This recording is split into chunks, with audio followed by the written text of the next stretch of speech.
And overnight, a death row inmate has been put to death.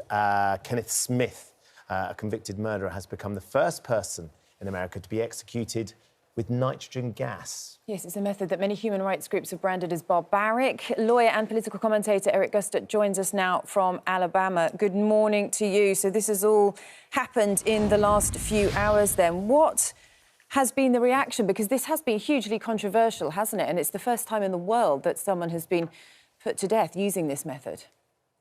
Yes, this was definitely an experimental method. And it's been on two extremes. You have the people who are saying he stabbed a lady to death for $1,000, so he should die barbarically. And then those of us who feel that it should be a humane way of executing someone if an execution took place.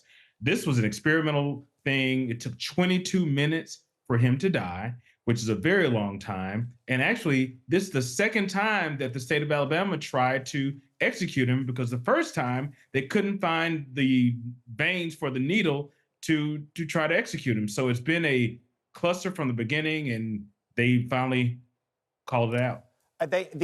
So, I mean, interestingly, they were trying to do it via lethal injection, weren't they, 2 years ago? They couldn't get a vein, so they couldn't put the needle into the arm. So then he has 2 more years before they come up with this brand new method.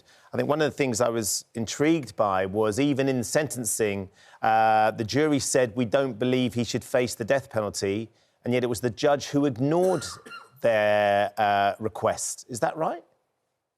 That is right. In Alabama, the jury can recommend a sentence and a judge could overrule it, which has been challenged and has hopefully been changed forever. But that is what happened in this particular case, because the jury said, yes, he is guilty, but he should spend the rest of his life in prison.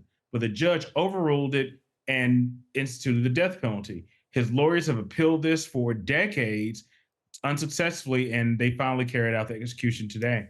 And we've had a very high-profile case over the last few days of somebody who has been convicted of manslaughter but killed 3 people, went on a rampage over here. We don't have the death penalty as an option in our courts over here.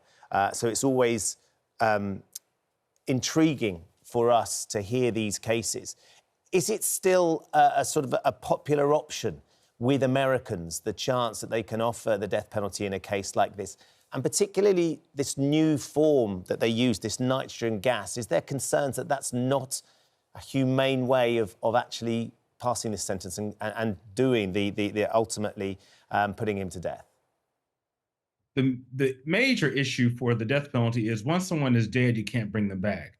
And there have been cases and dozens of cases where juries have gotten it wrong, unfortunately, where people have been in prison for 10, 20, 30 years and released when new DNA was brought out, when new testimony was brought forward. But once the death penalty is instituted, that's it. You can't bring someone back. So a lot of people are against the death penalty simply because of that fact, as well as the barbarianism of being in a situation where we say, do not kill, do not execute people, and we do it ourselves. So there are 2 ends of the spectrum in this in the United States.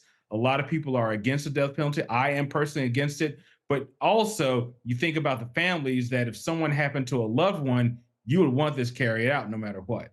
And what about this method in particular, Eric? Because we know that, veterinary scientists, in US, in Europe, have said that actually they wouldn't put an animal to sleep by using this method. They would always sedate them first. So there are questions about using this method, aren't there? We know there are 165 prisoners on death row in Alabama. What's going to be the future for this? Is this going to be the method that they use from now on?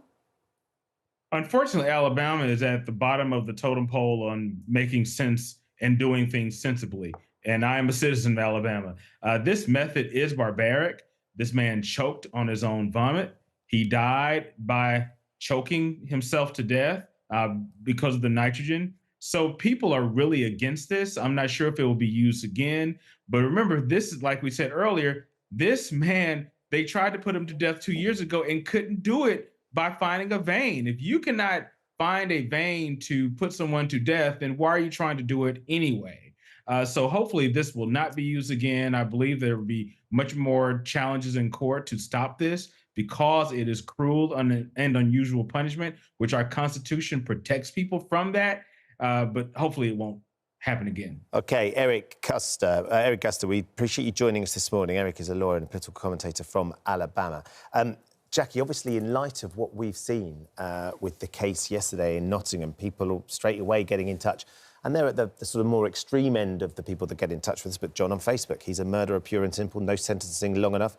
He should be not cared for by the taxpayer. The only true justice would be the death sentence. And we don't have it over here. But when you have cases as brutal as this, there is a sense that that sentiment that people will see for Valdo Calacane would have been something that they would have looked at and considered.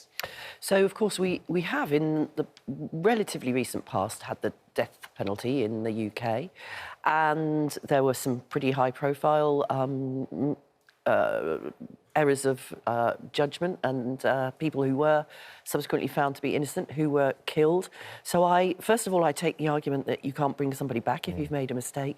Secondly, of course, carrying out a death penalty doesn't either bring back the victim. So I'm not sure, you know, I've never, thank goodness, been in such a terrible situation. I'm not sure that that would, in the end, provide me with the comfort that is impossible to provide anyway.